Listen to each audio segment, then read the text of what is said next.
You've been on your feet all day, standing at the counter, moving through chores, never really sitting still, and your hips still feel weaker by the month anyway. It's not because you're sedentary. It's not because you're not doing enough. It's because standing and shuffling through daily tasks barely engages the muscle actually responsible for hip strength, the one on your outer hip that's supposed to stabilize every step. That muscle only switches on fully under real targeted load.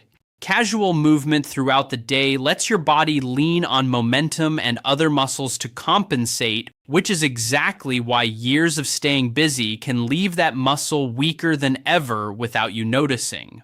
5 glute exercises can restore up to 80% of that lost strength in just 30 days. But before you get to them, there's one thing that has to happen first. This muscle needs to be woken up, or the rest of the routine won't work nearly as well. The first movement exposes a weakness most people your age don't even know they're carrying. Tell me in the comments, when you stand up after sitting a while, where do you feel it first? Your knees, your back, or your hips? If this is your first time here, subscribe. We cover routines exactly like this every week. A quick like helps this reach someone else who needs it. Let's start with the first exercise. Exercise number 5, the modified clam.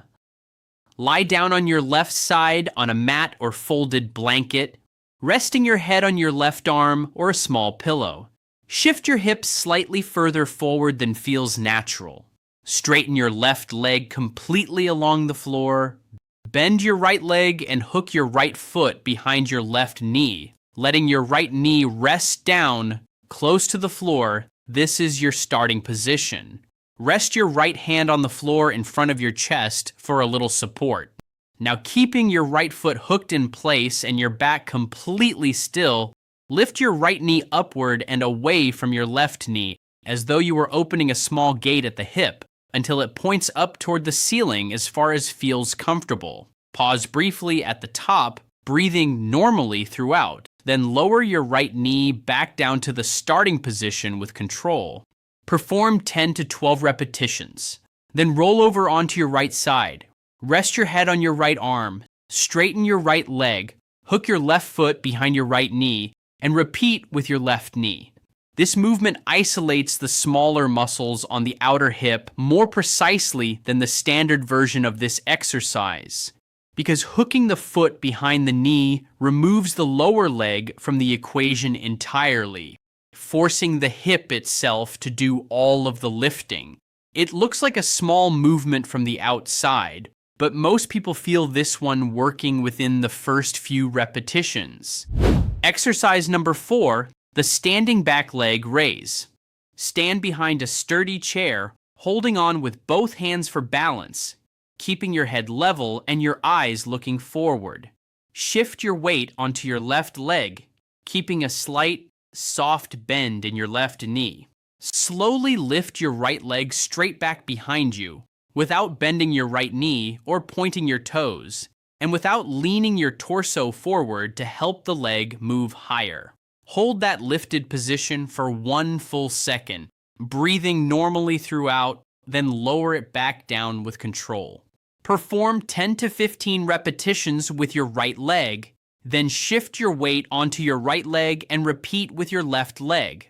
A common mistake is swinging the leg quickly using momentum, so slow it down and let the muscle, not the swing, do the lifting. This is one of the most direct ways to activate the largest muscle in your body, because straightening the hip backward against gravity is precisely the job that muscle is built for. Keeping your torso upright throughout, rather than leaning forward, is what keeps the effort in the hip rather than shifting it into your lower back. If you notice your standing hip starting to shake slightly, that's completely normal. It simply means the muscle is finally being asked to work. Exercise number 3, the single leg weight shift. Stand with your feet hip width apart, with a chair or counter within reach in case you need it. Keep your head level, eyes forward, and gently rotate both knees slightly outward, away from each other. Keeping that outward rotation, slowly shift your body weight onto your left leg, letting your right foot lighten on the floor without fully lifting it. Hold for 2 to 3 seconds, breathing normally, then shift your weight back to center. Now shift your weight onto your right leg, letting your left foot lighten. Continue alternating between left and right for 10 to 12 repetitions per side. Rotating the knees outward before you shift your weight changes which muscles do the stabilizing. Without that rotation, your body tends to rely on a smaller muscle at the front of the hip. With it, the muscle on the outer hip is forced to take over, which is exactly the muscle this entire routine is built around. This is a subtle exercise.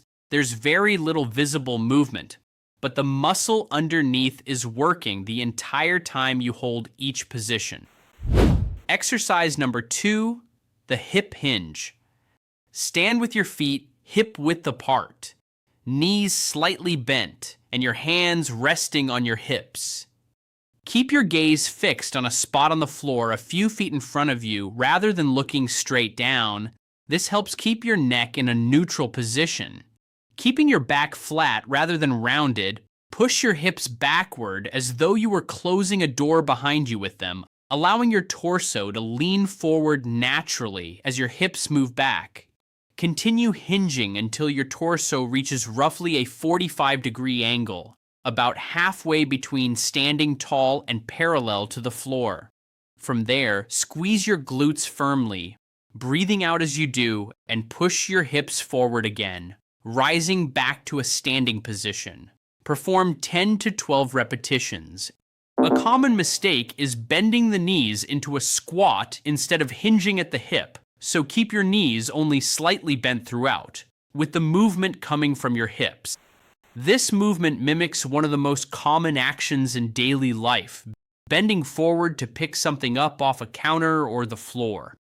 Many people do this by rounding their lower back instead of hinging at the hip, which shifts the effort away from the glutes entirely and onto the spine.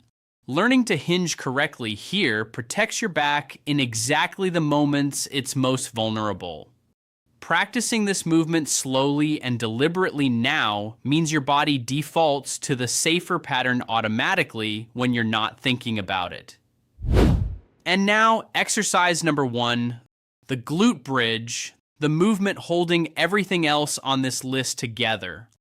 Lie on your back with both knees bent and both feet flat on the floor, positioned about hip width apart, close enough that your fingertips can just brush your heels.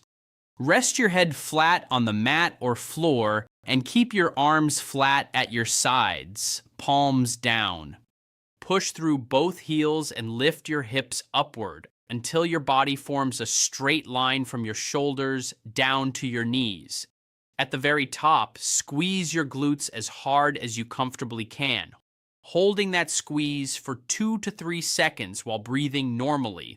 Then lower back down slowly and with control. Perform 12 to 15 repetitions. A common mistake is letting the lower back arch excessively at the top, so keep your ribs down and your core gently braced throughout. This single movement was directly compared against 11 other lower body exercises in adults between 50 and 68 years old, and it produced the highest level of glute activation of every single one tested, even outperforming lunges. Rep for rep, nothing else here works this muscle as completely. If 12 repetitions feels manageable after the first week, adding a short pause at the top of each rep is a better next step than simply doing more. What you just did was work one muscle from 5 completely different directions. Sideways at the hip, backward against gravity, side to side under your own weight, forward and back through the spine, and finally straight up against the floor. That's not overkill. That's exactly what a muscle this size needs, because it doesn't respond to being asked the same question 5 times, it responds to being asked 5 different ones. Stop immediately if anything feels sharp rather than tired, and check with a doctor first if you're managing a joint or balance condition. Otherwise, 30 days, a handful of sessions a week, is genuinely enough time to feel this shift, not in a mirror, but in a stair you take without thinking twice, or a chair you rise from without bracing first. Someone in your life is probably carrying this same quiet weakness and has no idea. Pass this along to them. And if today's the first time you've landed on this channel, stick around. There's a new one of these waiting most weeks.